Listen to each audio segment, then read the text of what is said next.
ज़रूरत है। अगर हम 2021 के सेंसस की बात करें तो 2021 का सेंसस की रिपोर्ट आएगी कहीं 2022 में जाके, 2022-23 में। 22-23 में। तो उसका मतलब है कि जम्मू कश्मीर यूनियन टेरिटरी में इलेक्शंस को हम 4 साल के लिए और डेफर कर दें। ठीक। 4 साल के लिए जम्मू कश्मीर में इलेक्शंस को डेफर करना किसी भी हालत में नेशनल इंटरेस्ट में भी नहीं है और जम्मू कश्मीर के लोगों के इंटरेस्ट में भी नहीं है। ठीक। जितनी जल्दी से जल्दी हो सके एक रिप्रेजेंटेटिव, पॉलिटिकली रिप्रेजेंटेड गवर्नमेंट बनाना जम्मू कश्मीर में बहुत ज़रूरी है। ठीक। हमने डीडीसी के इलेक्शन करवा दिए, हमने जो है पंचायतों के इलेक्शंस करवा दिए, हमने म्यूनसिपैलिटीज़ के इलेक्शन करवा दिए, लोगों को राइट ऑफ गवर्नेंस दिया। लेकिन right of governance real sense में तब आएगा जब यहाँ पे असेंबली होगी, आपकी अपनी गवर्नमेंट होगी और लोगों के साथ क्या इंसाफ होना चाहिए, कैसी ग्रोथ होनी चाहिए, उसका फैसला लोग खुद करेंगे थ्रू देयर इलेक्टेड रिप्रेजेंटेटिव्स जो बैठेंगे, मिनिस्टर्स बनेंगे या एमएलए बनेंगे, जो भी यहाँ पे तंत्र बनता है।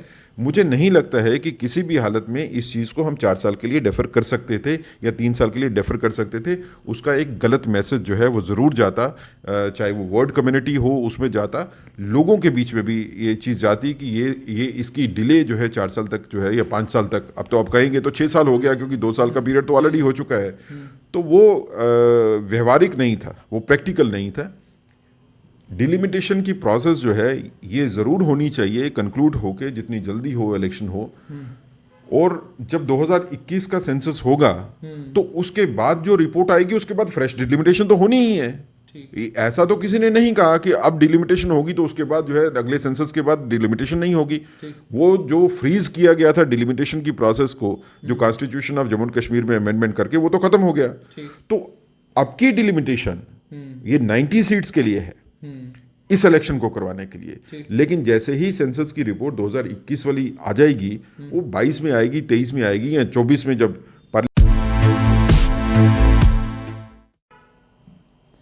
जम्मू कश्मीर में पहला चरण ख़त्म हो गया, आर्टिकल 370 को अमेंड करने के बाद, 35A को एब्रोगेट करने के बाद 1 साल के अंदर अंदर जम्मू कश्मीर की जो रीऑर्गेनाइजेशन हुई थी, उस रीऑर्गेनाइजेशन के अंदर जितने भी प्रावधान जम्मू कश्मीर के अंदर, जितने भी नए कानून जम्मू कश्मीर के अंदर आने थे वो तमाम आ गए। कानूनों के आने के बाद और भी जो कुछ ज़रूरी चीज़ें थी वो भी हो चुकी। अब मामला ये है कि स्टेटहुड कब तक रिस्टोर होगी। अब मामला यह है कि क्या पहले स्टेटहुड रिस्टोर की जानी चाहिए या पहले चुनाव कराए जाने चाहिए। डीडीसी के चुनाव खत्म हो चुके हैं, डीडीसी के चुनाव के खत्म होने के बाद उनके चेयरपर्सन भी नियुक्त हो चुके हैं, लेकिन कामकाज उन्होंने अभी तक उस तरीके से शुरू नहीं किया जो कुछ कामकाज उन्हें करना है। वे फॉरवर्ड क्या है, इसी पर बात करने के लिए मेरे साथ इस वक्त भारतीय जनता पार्टी के मुख्य प्रवक्ता सीनियर एडवोकेट सुनील सेठी हैं। सेठी साहब, सबसे पहले मुझे बताइए, रीऑर्गेनाइजेशन का जो बिल था, जो एक्ट था, उस एक्ट की जो मियाद थी वो ख़त्म हो गई। उसके बाद आपने डीडीसी के चुनाव भी करा लिए, आपकी म्यूनसिपल कमिटीज़, कॉरपोरेशंस और काउंसिल्स भी फंक्शनल हैं। अब क्या आप ये समझते हैं कि पहले चुनाव होने चाहिए या पहले हम इंतज़ार करें कि डीलिमिटेशन कमीशन अपना काम मुकम्मल करे, जिसको लेकर भी अब कहा जा रहा है कि साल का वक्त उन डीलिमिटेशन कमीशन को और दिया जा रहा है? देखें, डिलिमिटेशन कमीशन को 6 महीने का वक्त जो है वो मिला है, एक्सटेंडेड टाइम जो है। और मेरे इंफॉर्मेशन में इंस्ट्रक्शन ये है कि 6 महीने का पीरियड जो है उसके अंदर ही डिलिमिटेशन की प्रोसेस जो है वो ख़त्म होनी है। दूसरी बात ये है कि इलेक्शंस क्या डिलिमिटेशन के पहले हो सकते हैं? नहीं, वो नहीं हो सकते हैं। वो कानूनी तौर के ऊपर भी पॉसिबिलिटी नहीं है, पॉलिटिकल भी नहीं है और कानूनी तौर पे भी नहीं है। उसका रीज़न ये है कि रीऑर्गेनाइजेशन एक्ट के हिसाब से अब हमारे पास 90 जो हैं वो सीटें हैं असेंबली की। इनके अलावा वो सीटें हैं जो पीओजे के लिए जो है वो रिजर्व करके रखी हैं। अब इस 90 सीटें जो जम्मू कश्मीर यूनियन टेरिटरी के हैं, इसमें 7 सीटें जो है वो नई हैं। 83 जो है वो पुरानी है, क्योंकि पहले 87 थी, 4 तो लद्दाख में जो थी यूनियन टेरिटरी उसके साथ चली गई। नई 7 सीटें हैं। अब ये 7 सीटें नई कहाँ पे क्रिएट होनी है, नंबर 1। नंबर 2, जो सीटें हैं उन सबको रीऑर्गेनाइज भी होना है। तो प्रोसेस ऑफ डिलिमिटेशन जो है उसके लिए प्रावधान जो है वो रीऑर्गेनाइजेशन एक्ट में ही रखा गया कि आप डिलिमिटेशन की प्रोसेस करके इन 90 सीटों को जो है वो बंटवारा कानूनी तौर के ऊपर एक ऐसा फार्मूला लगा के जिसमें कि लोगों की ट्रू रिप्रेजेंटेशन जो है वो बाहर निकल आए। ठीक। ऐसा नहीं कि जैसे पहले था कि एक कॉन्स्टिट्यूएंसी में तकरीबन 2 लाख जो है वो वोटर हैं और दूसरी कॉन्स्टिट्यूएंसी में जो है वो 29,000 वोटर्स हैं। एक कॉन्स्टिट्यूएंसी जो है वो 1.5 लाख वोटर की यहाँ पे एग्जिस्ट करती है और एक कॉन्स्टिट्यूएंसी जो है वो 35 या 40 हज़ार वोटर्स की जो है वो कश्मीर रीजन में एग्जिस्ट करती है। वैसा नहीं हो, ताकि हर आदमी के वोट की वैल्यू जो है वो बराबर हो। हाँ, उसमें जो कानूनी तौर के ऊपर कंसिडरेशंस हैं उसमें सिर्फ पॉपुलेशन कंसिडरेशन नहीं होती, उसमें डेमोग्राफी जो है वो कंसिडरेशन होती है, उसमें कम्युनिकेशन जो है वो कंसिडरेशन होती है, उसमें कन्वीनियंसेस जो है वो कंसिडरेशन होती है। लेकिन इनका तालमेल वैसा हो कि जहाँ तक पॉसिबल हो सके जी। वोट की वैल्यू जो है वो बराबर पड़नी चाहिए। ऐसा नहीं हो कि मेरा वोट जो है वो उसकी वैल्यू आधे वोट के बराबर होगी और जो से कश्मीर में है उसके वोट की बराबर 1.5 वोट के बराबर होगी, वैसा भी नहीं हो। सिर्फ यहाँ रुककर आपसे समझना चाहूँगा कि डीलिमिटेशन कमीशन को कॉन्स्टिट्यूट किया गया था मार्च 2020 में। मार्च 2021 आने वाला है, डीलिमिटेशन कमीशन 18 फरवरी को कहता है जी आइए अब आप मुलाकात करेंगे हम मेंबर पार्लियामेंट्स के साथ। वो भी तब जब मीडिया में शोर पड़ा और विपक्ष के कुछ नेताओं ने शोर उठाया। क्या आपको नहीं लगता कि डीलिमिटेशन कमीशन की एक्सरसाइज को लेकर जितना सीरियस डीलिमिटेशन कमीशन को होना चाहिए था और जिस तरीके से पब्लिक कंसल्टेशन होनी चाहिए थी उस तरीके से अभी तक डीलिमिटेशन कमीशन ने पब्लिक कंसल्टेशन नहीं की है? देखिए, मुझे नहीं लगता है ये बात है। डीलिमिटेशन की प्रोसेस जो है वो खाली पब्लिक कंसल्टेशन की प्रोसेस नहीं होती। डीलिमिटेशन 2 हिस्सों में होती है। ठीक। एक डीलिमिटेशन का हिस्सा ये है कि आप पहले डॉक्यूमेंटेशन करो, पूरा रिकॉर्ड, पूरी डॉक्यूमेंटेशन होगी, आपके पास इंफ्रास्ट्रक्चरल डिटेल्स होंगी, आपके पास कम्युनिकेशन कन्वीनियंसेस की डिटेल्स होंगी, आपके पास डेमोग्राफिक डिटेल्स होंगी, आपके पास कंपेरेबल डाटा होगा, वो सारा भी होता है। ये सब कुछ होने के बाद फिर सेकंड फेज शुरू होता है, जबकि interaction with public, interaction with political parties और बाकी चीजें जो आती तो हैं। आपके कहने का मतलब ये डाटा कलेक्ट हो चुका है सारे का मुझे सारा? लगता है कि ये जो तकरीबन 1 साल का पीरियड जो है डिलिमिटेशन कमीशन ने जो इस्तेमाल किया है अभी तक, they must have cross that stage number 1 or maybe very nearer to crossing that stage number 1। अब उनके पास जो स्टेज नंबर 2 की बात है, जब अब वो कहते हैं लोगों की कि आप हमारे पास आके इंटरेक्शन कीजिए, पॉलिटिकल पार्टीज को कहते हैं कि हमारे साथ इंटरेक्ट कीजिए, बात करिए, because now they are ready with the record. अब उनको लोगों का व्यू चाहिए कि इस रिकॉर्ड के ऊपर अगर डिलिमिटेशन होनी है तो व्यूज जो हैं वो डिफरेंट स्टेक होल्डर्स के क्या हो सकते हैं। तो आने वाले ये हो सकता है कि 3 महीने में हो जाए, 4 महीने में हो जाए, but in any case with in 6 months जो है, मेरे हिसाब से, जो मेरी पॉलिटिकल सोच जो है ये कहती है कि विद इन 6 months जो है डिलिमिटेशन प्रोसेस जो है वो कंप्लीट हो जाएगी और उसके बाद जितनी जल्दी से जल्दी होगा यहाँ पे यूनियन टेरिटरी जम्मू कश्मीर में इलेक्शंस जो हैं वो असेंबली के होंगे। सेठ साहब, जैसे आपने कहा कि डीलिमिटेशन मुकम्मल होगी, वहीं पर जम्मू में समाज सेवी संस्थाओं से ताल्लुक़ रखने वाले और कुछ राजनीतिक संगठनों से ताल्लुक़ रखने वाले लोग ये कहते हैं कि अगर आप 2011 के सेंसस के बुनियाद पर डीलिमिटेशन कराते हैं तो ये ज़बरदस्त ज़्यादती जम्मू संभाग के साथ होगी। आपको 2021 के सेंसस के जब नतीजे आ जाएं उसके बाद डीलिमिटेशन करानी चाहिए। क्या आपको लगता है कि ये, चूँकि जाहिर सी बात है 2011 के सेंसस के और बहुत सारे सवाल जो है वो आप ही के संगठन ने या आपके संगठनों के साथ जुड़े हुए लोगों ने उठाए हैं, क्या आपको आज नहीं लगता कि आप बैक ट्रैक कर रहे हैं कि ठीक है अब 2021 के ही 2011 के सेंसस के बेसिस पर आप डीलिमिटेशन के लिए तैयार हो गए हैं? देखिए, कुछ पॉलिटिकल रियलिटीज़ होती हैं जिसको समझने की ज़रूरत है। अगर हम 2021 के सेंसस की बात करें तो 2021 का सेंसस की रिपोर्ट आएगी कहीं 2022 में जाके, 2022-23 में, 22-23 में। तो उसका मतलब है कि जम्मू कश्मीर यूनियन टेरिटरी में इलेक्शंस को हम 4 साल के लिए और डिफर कर दें। 4 साल के लिए जम्मू कश्मीर में इलेक्शंस को डिफर करना किसी भी हालत में नेशनल इंटरेस्ट में भी नहीं है और जम्मू कश्मीर के लोगों के इंटरेस्ट में भी नहीं है। जितनी जल्दी से जल्दी हो सके एक रिप्रेजेंटेटिव, पॉलिटिकली रिप्रेजेंटेड गवर्नमेंट बनाना जम्मू कश्मीर में बहुत ज़रूरी है। हमने डीडीसी के इलेक्शन करवा दिए, हमने जो है पंचायतों के इलेक्शंस करवा दिए, हमने म्यूनसिपैलिटीज़ के इलेक्शन करवा दिए, लोगों को राइट ऑफ गवर्नेंस दिया।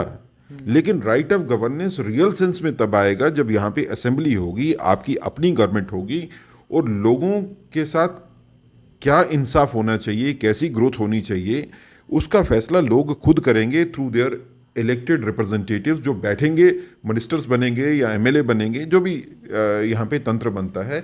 मुझे नहीं लगता है कि किसी भी हालत में इस चीज़ को हम 4 साल के लिए डेफर कर सकते थे या 3 साल के लिए डेफर कर सकते थे। उसका एक गलत मैसेज जो है वो ज़रूर जाता, चाहे वो वर्ड कम्युनिटी हो उसमें जाता, लोगों के बीच में भी ये चीज़ जाती कि ये इसकी डिले जो है 4 साल तक जो है या 5 साल तक, अब तो आप कहेंगे तो 6 साल हो गया क्योंकि 2 साल का पीरियड तो ऑलरेडी हो चुका है। तो वो व्यवहारिक नहीं था, वो प्रैक्टिकल नहीं था। डिलिमिटेशन की प्रोसेस जो है ये ज़रूर होनी चाहिए, कंक्लूड होके जितनी जल्दी हो इलेक्शन हो। और जब 2021 का सेंसस होगा तो उसके बाद जो रिपोर्ट आएगी उसके बाद फ्रेश डिलिमिटेशन तो होनी ही है। ऐसा तो किसी ने नहीं कहा कि अब डिलिमिटेशन होगी तो उसके बाद जो है अगले सेंसस के बाद डिलिमिटेशन नहीं होगी। वो जो फ्रीज किया गया था डिलिमिटेशन की प्रोसेस को, जो constitution of Jammu and Kashmir में अमेंडमेंट करके, वो तो खत्म हो गया। तो अब की डिलिमिटेशन ये 90 सीट्स के लिए है, इस इलेक्शन को करवाने के लिए। लेकिन जैसे ही सेंसस की रिपोर्ट 2021 वाली आ जाएगी, वो 22 में आएगी, 23 में आएगी या 24 में जब पार्लियामेंट्री इलेक्शन होंगे उसके साथ आएगी, तब उसके बाद जो डिलिमिटेशन प्रोसेस होती है वो फ्रेश डिलिमिटेशन प्रोसेस होगी ही फ्यूचर के इलेक्शन के लिए। सर साहब, डीडीसी के अभी आपने चुनाव कराए हैं, डीडीसी के चुनाव से पहले पंचायत के चुनाव हुए, फिर बीडीसी के चुनाव हुए, फिर डीडीसी के चुनाव हुए। बीडीसी के चेयरमैन अभी तक रोना रो रहे हैं कि जी हमें पता नहीं हमारी पावरें कौन सी हैं, और अगर हम किसी सरकारी बाबू से पंगा लेते हैं तो वो फ़ौरन हमारी जो है चेयरमैनशिप हमसे छीन लेता है, वो वोट ऑफ नो कॉन्फिडेंस करा देता है, 2 लोगों को अपनी साइड करता है, तो हमारी वो बीडीसी ख़त्म हो जाती है। डीडीसी के चुनाव अभी हुए हैं, जो चेयरमैन बने हैं अभी ऑलरेडी चलना शुरू हो गया है कि जनाब फलां रामबन की डीडीसी में जो है फलां मेंबर 2 जो है वो नाराज़ हैं, वो कहते हैं जी हम फलां पार्टी ज्वाइन कर रहे हैं। वहाँ भी ऐसा लग रहा है कि आने वाले कुछ ही दिनों में डीडीसी काम करे या ना करे, लेकिन राजनीति वहाँ पर भी शुरू हो गई है। तो इतने इंस्टीट्यूशंस आप बना रहे हैं और उस इंस्टीट्यूशन के ऊपर क्या आपको लगता है कि इतनी जल्दी में चुनाव करा के एक और इंस्टीट्यूशन ऊपर थोप देना, क्या आपको नहीं लगता कि इसमें इन इंस्टीट्यूशंस को काम करने का मौका ही नहीं मिलेगा? क्योंकि हम एक ऐसी यूनियन टेरिटरी में रहते हैं जहां नाई की दुकान का उद्घाटन करने के लिए एमएलए चला जाता है, जहां गली में टाइल डलती है तो उसका इनॉग्रेशन कराने के लिए कॉरपोरेटर को जाना चाहिए, वहां मंत्री चले जाते हैं। ये हमने इतिहास में पहले देखा हुआ है। क्या आपको नहीं लगता कि ये सब कुछ करने से पहले इन इंस्टीट्यूशंस की समझ सभी लोगों में लाना ज़रूरी है और उसके बाद जाकर चुनाव कराए जाने चाहिए? कहीं ऐसा ना आप चुनाव करा दें और ये सब इंस्टीट्यूशंस इनका बट्टा बैठ जाए।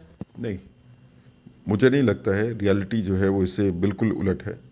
देखिए, चाहे वो बीडीसी की पावर्स होंगी या डीडीसी की पावर्स होंगी, इसमें ताकीर क्यों होनी चाहिए, डिले क्यों होनी चाहिए, ये क्यों नहीं इमीडिएटली इसकी सोल्यूशन होनी चाहिए? डीडीसी के इलेक्शन हो गए, ठीक है, पहली बार हुए। बीडीसी के इलेक्शन हुए, पहली बार हुए, अब हो गए, तो इसका तंत्र बनाना जो है वो जरूरी है। जितनी जल्दी से जल्दी हो तब बनना चाहिए ना। अब डीडीसी के चुनाव हो गए, चेयरमैन इलेक्ट हो गए, चेयरमैन की पावर्स क्या है वो डिफाइंड भी हैं। उनके बैठने की जगह नहीं है, उनके बैठने की जगह उनकी स्टेचर के मुताबिक नहीं है। तो अगर कोई डिप्टी कमिश्नर या एडिशनल डिप्टी कमिश्नर ये सोचता है कि वो डीडीसी को कंट्रोल करेगा, तो ये सोच ही गलत है। जो डीडीसी में बैठे हैं वो लोगों के रिप्रेजेंटेटिव हैं, they are representing the people. जो ब्यूरोक्रेसी है that is the servant of the people. तो रिप्रेजेंटेटिव ऑफ पीपल की जो पोजीशन होनी चाहिए vis-a-vis the servants of the people, वो मेंटेन करनी जरूरी है। मुझे लगता है कि जो इलेक्टेड मेंबर्स हैं डीडीसी के या चेयरमैन और वाइस चेयरमैन हैं डीडीसी के, उनको थोड़ा ज़्यादा असर्टिव भी होना चाहिए।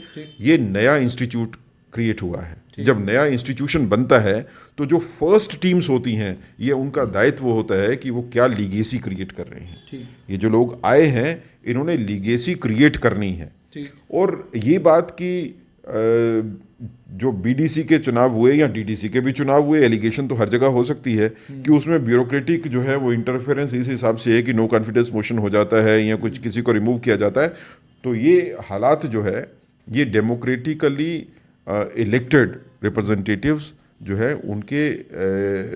उनके साथ इंसाफ नहीं है। ऐसा नहीं, ऐसा होना नहीं चाहिए। सिर साहब, क्या आपको लगता है कि कल जब आप एमएलए बना देंगे, मैंने पहले ही आपको कहा, जो member of legislative assembly hair cutting salon का इनॉग्रेशन करने के लिए, गलियों के इनॉग्रेशन करने के लिए, ट्रांसफार्मर का रिबन काटने के लिए जाते थे। क्या आपको लगता है कि वो बर्दाश्त करेंगे कि डीडीसी के चेयरपर्सन, डीडीसी के मेंबरान की जो ताकतें दी गई हैं, या म्यूनसिपैलिटी के जो कॉर्पोरेटर की पावर्स अब जो उनको मिली हैं पावर्स, या म्यूनसिपैलिटी के जो मेयर और डिप्टी मेयर को की जो पावर्स हैं, वो बर्दाश्त कर पाएंगे? देखिए, हर बंदे को रियलिटी को फेस करना ही चाहिए। ठीक। अगर कोई एमएलए बन के ये सोचता है कि उसको एमएलए की वही पोजीशन मिलेगी जो डीडीसी या बीडीसी या म्यूनसिपल कॉरपोरेशंस को पावर देने के पहले ही थी, तो then he is probably living in a fool's paradise.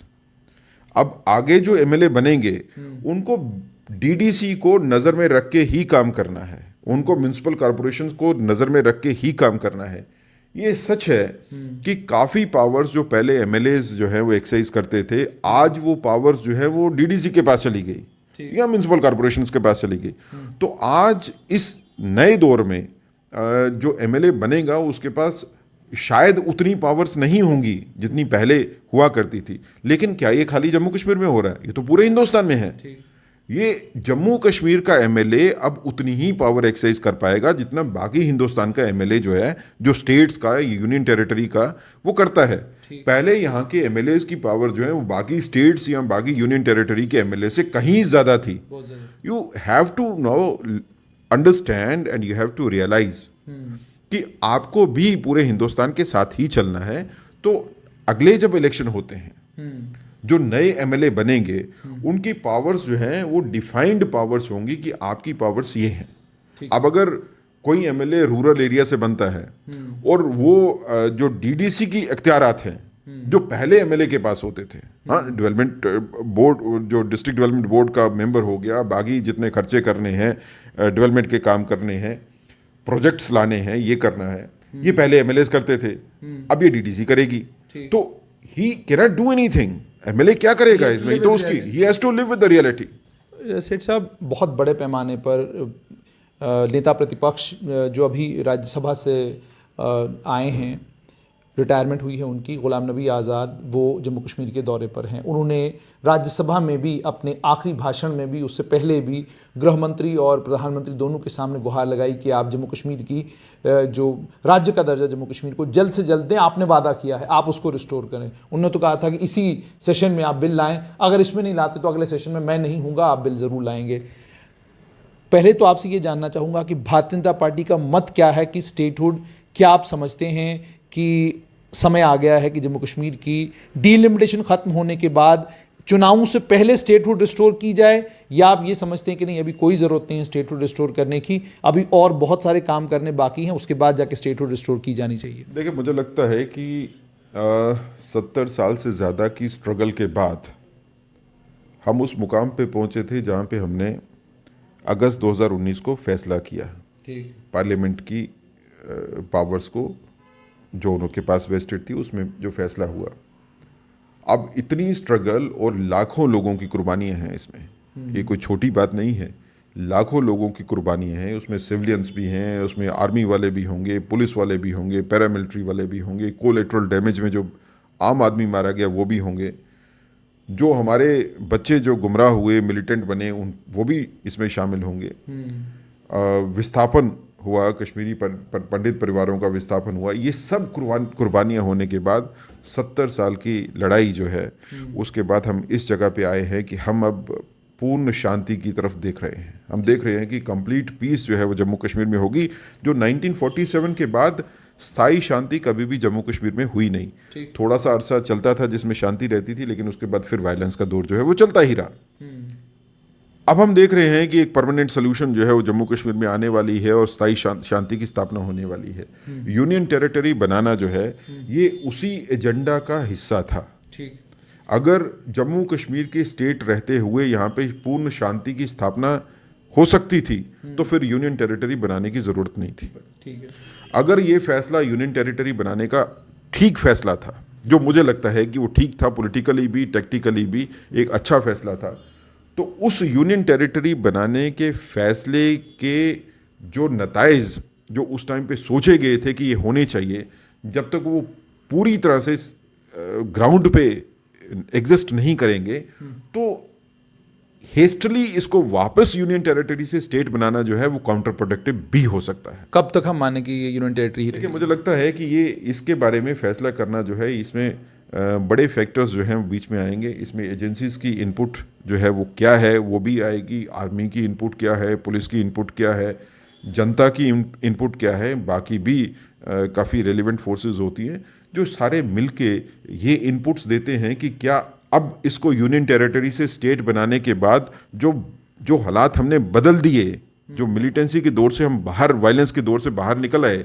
तो क्या इसको वापस स्टेट बनाने से वो हालात दोबारा वापस तो नहीं आएंगे? जैसे जैसे मैं आपको एग्जांपल देता हूँ, 4G का फैसला लिया गया, 4G बंद करना है पूरे जम्मू में भी, और कश्मीर में तो खैर कम हुआ, लेकिन कश्मीर में तो कम हुआ, लेकिन जम्मू में लोग जो है वो ज़्यादा परेशान भी थे और क्वेश्चन भी करते थे कि 4G रेस्टोर क्यों नहीं होता जी। जब हमको लगता है कि नॉर्मलसी है, जब आप 1 साल हो गया, 1.25 साल हो गया कि अब तो नॉर्मलसी होगी, जब सब कुछ ठीक चल रहा है, यहाँ तो वायलेंस भी नहीं है, जम्मू में भी वायलेंस नहीं है, बाकी जगह वायलेंस नहीं, आप क्यों नहीं देते हो?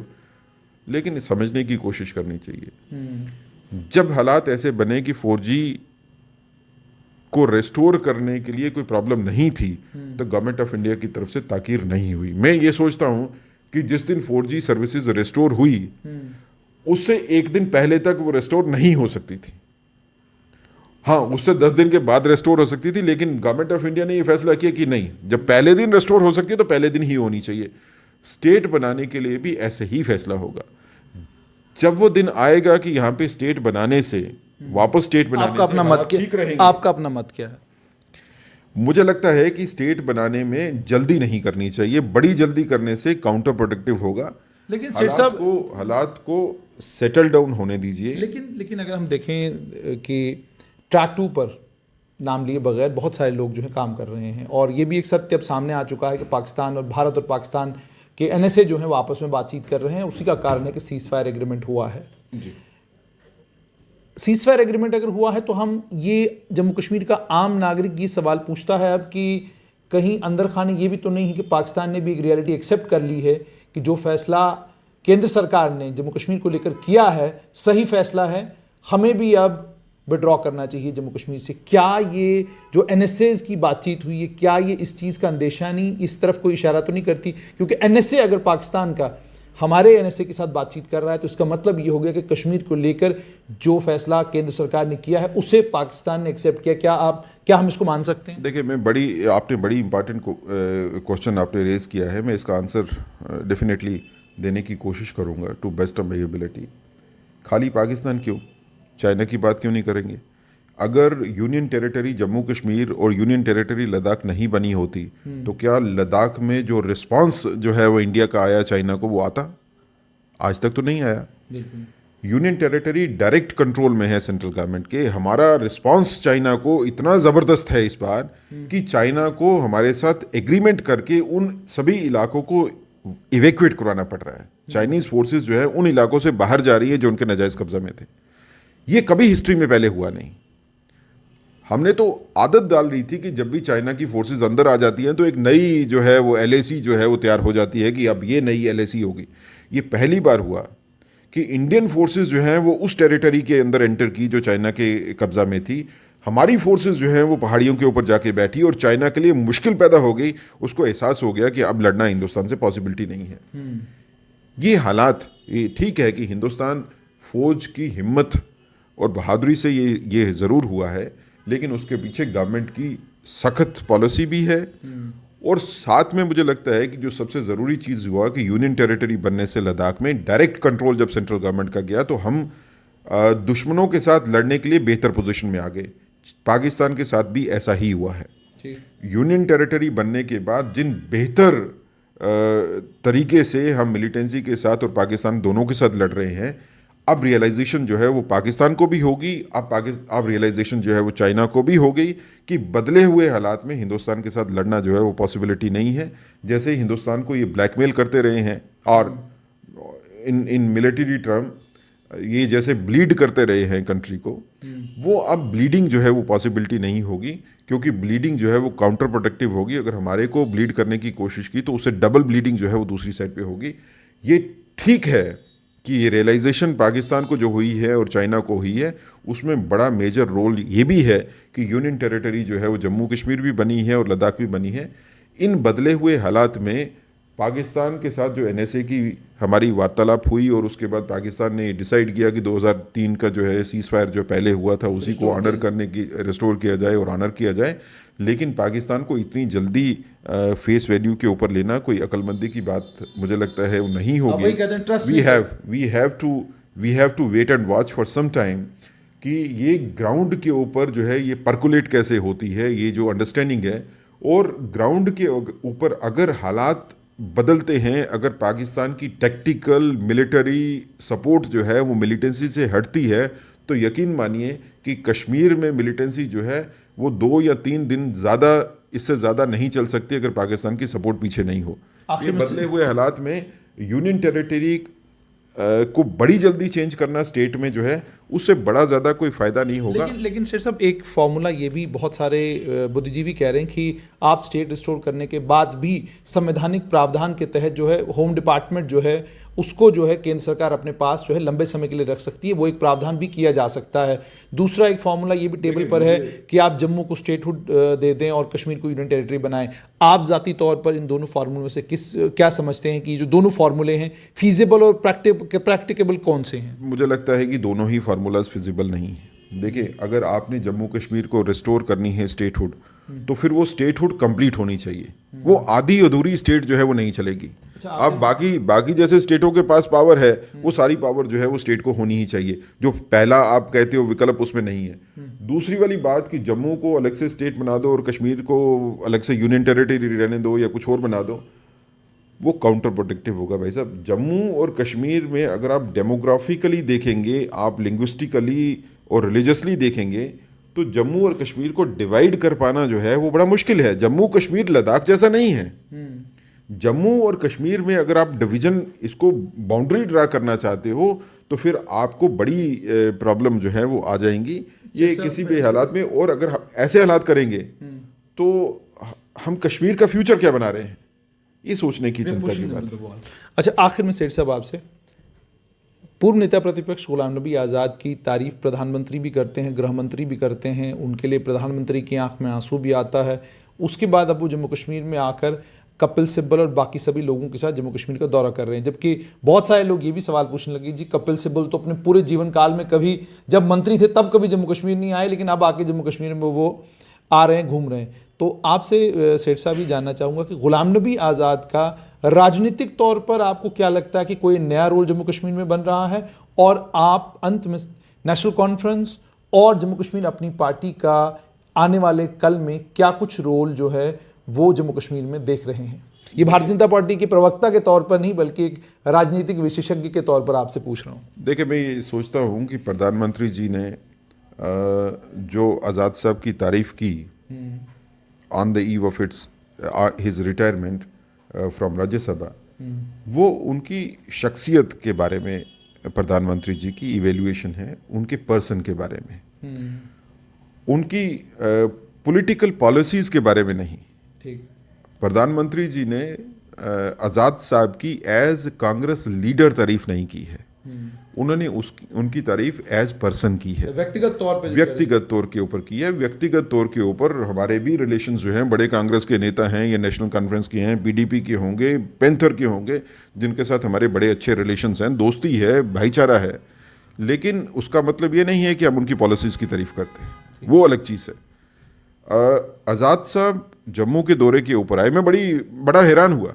आज़ाद साहब जम्मू के दौरे पे आए, वो अलग प्लेन से आते हैं, और उसके थोड़ी देर के बाद कपिल सिब्बल साहब जो है स्पेशल प्लेन में आते हैं। आज़ाद साहब और कपिल सिब्बल साहब एक ही प्लेन में क्यों नहीं आ गए?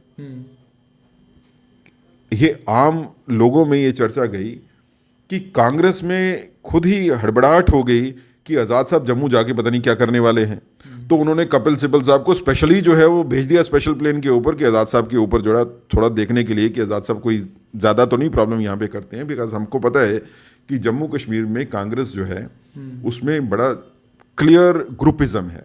यहाँ पे जो कांग्रेस के प्रेसिडेंट हैं उनके मुकाबले का एक ग्रुप कांग्रेस में ही एग्जिस्ट करता है जो उनकी बात नहीं मानता है, और जो उनकी बात नहीं मानने वाले हैं उनमें से बड़े लोग ऐसे हैं जो कि गुलाम नबी आज़ाद साहब के साथ हैं। करीबी सो कांग्रेस जो हाई कमांड है उनके लिए ये सोचना बड़ा था कि ये आज़ाद साहब के आने से जो है वो जो रेबल ग्रुप है वो स्ट्रांग हो जाएगा, तो इसलिए कपिल सिब्बल साहब को जो है यहाँ पे भेजा गया। ऐसी बात नहीं है, अगर दोनों ने इकट्ठे आना होता तो इकट्ठे ही आते। आज़ाद साहब के जम्मू कश्मीर में आने से कोई कांग्रेस के कोई फॉर्चून्स कोई चेंज हो जाएंगे, पॉलिटिकल फॉर्चून्स चेंज हो जाएंगे, मुझे लगता नहीं है। कांग्रेस जिस हालत में आज जम्मू कश्मीर में है, वहाँ से कांग्रेस जो है उसका रिवाइव हो पाना बड़ा मुश्किल है।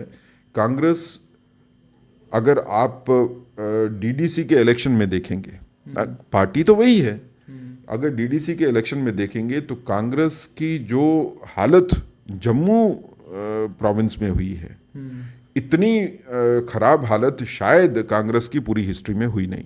ये कांग्रेस का सच है, ये कांग्रेस का आज नेशनल संक्षेप में और नेशनल कॉन्फ्रेंस का क्या रोल देखते हैं? देखिए, अपनी पार्टी ने कश्मीर में जितनी उनसे उम्मीद थी उससे ज़्यादा बेहतर परफॉर्म किया है, मुझे ये कहने में कोई इतराज़ नहीं है। ठीक, मैं किसी पॉलिटिकल पार्टी को भारतीय जनता पार्टी के अलावा सपोर्ट नहीं करता हूँ। मैं ये मानने के लिए भी तैयार नहीं हूँ कि अपनी पार्टी हमारी कोई बी टीम है या सी टीम आपके ही डीडीसी के जो चेयरमैन है रियासी के, सराफ सिंह नाम, उन्होंने न्यूज़ पोस्ट रियासी एक पोर्टल है, उस पोर्टल के साथ बातचीत में कहा कि ये तो अपनी पार्टी हमारी बी टीम है, इसलिए उन्हें। देखिए, सराफ सिंह जी ने क्या कहा या किसी और ने क्या कहा वो मैटर नहीं करता है। आधिकारिक तौर के ऊपर भारतीय जनता पार्टी में वही बात मानी जाएगी जो या पार्टी के प्रधान कहेंगे या पार्टी के स्पोक्स पर्सन कहेंगे। तो जो सराफ सिंह जी ने कहा वो पार्टी का आधिकारिक व्यू नहीं है, वो उनकी पर्सनल रिएक्शन हो सकती है। हमारी कोई बी टीम नहीं है, ना हमारी कोई सी और डी टीम है, लेकिन अपनी पार्टी ने कश्मीर में जो perform as a political analyst I am saying, political party के तौर के ऊपर अपनी पार्टी ने जितने छोटे पीरियड में बनने के बाद परफॉर्म किया है, उनकी जितनी हमको तवक्को थी उसके हिसाब से बेहतर किया है। नेशनल कॉन्फ्रेंस का कार्डर इंटैक्ट है काफ़ी हद तक। कश्मीर प्रोविंस की अगर आप बात करेंगे तो नेशनल कॉन्फ्रेंस का कार्डर इंटैक्ट है, ऐसी बात नहीं है कि कार्डर खत्म हो गया है। पीडीपी का कार्डर खत्म हुआ है, इसमें भी कोई दो राय नहीं है। पीडीपी काफ़ी हद तक जो है वो वीक हो गई है। पीडीपी आज वो पॉलिटिकल पार्टी नहीं है जो पिछले असेंबली इलेक्शन के टाइम पे के ऊपर थी। वो पॉलिटिकल पार्टी नेशनल कॉन्फ्रेंस भी नहीं है, वैसी नहीं है। कार्डर नेशनल कॉन्फ्रेंस का जरूर होगा लेकिन उतना मजबूत कार्डर नेशनल कॉन्फ्रेंस का भी नहीं है। पीडीपी को नुकसान ज्यादा हुआ है, नेशनल कॉन्फ्रेंस को भी नुकसान हुआ है, शायद पीडीपी जितना नहीं होगा। लेकिन आने वाले दिनों में कश्मीर की अगर मैं बात करूं तो कश्मीर में एक नई पॉलिटिकल फोर्स जो इमर्ज हो रही है, वो चाहे पॉलिटिकल फोर्स जो है वो कोई अपनी पार्टी होगी या पीपल कॉन्फ्रेंस होगी या वैसे लोग होंगे जो डीडीसी के इलेक्शन जीत के आए हैं इंडिपेंडेंट के तौर के ऊपर, वो इलेक्शन लड़के सामने आएंगे। एक और कश्मीर में आने वाले दिनों में भारतीय जनता पार्टी भी अपने आप को एसर्ट करेगी। हम भी अपने तौर के ऊपर कश्मीर में जो है वो जीतने की पोजीशन में कुछ सीटों के ऊपर आएंगे और बाकी सीटों के ऊपर, काफ़ी सीटों के ऊपर हम कंटेस्ट में ज़रूर होंगे। मैं इतना कह सकता हूँ। आने वाले दिनों में ये कहना कि कश्मीर जो है वो कोई विरासत है नेशनल कॉन्फ्रेंस की या पीडीपी की, या जब ये दोनों जुड़ जाते हैं वैसे हालात नहीं होने वाले। इन दोनों ने जुड़ के भी देख लिया। जब नेशनल कॉन्फ्रेंस और पीडीपी एक दूसरे के खिलाफ लड़ते थे तो यही दो पार्टीज होती थी या कुछ जगह पे कांग्रेस होती थी। इन सब ने मिलके भी देख लिया, जब ये सब मिल भी जाते हैं तो इनके वोट बढ़ते नहीं हैं बल्कि इनके वोट कम हो जाते हैं।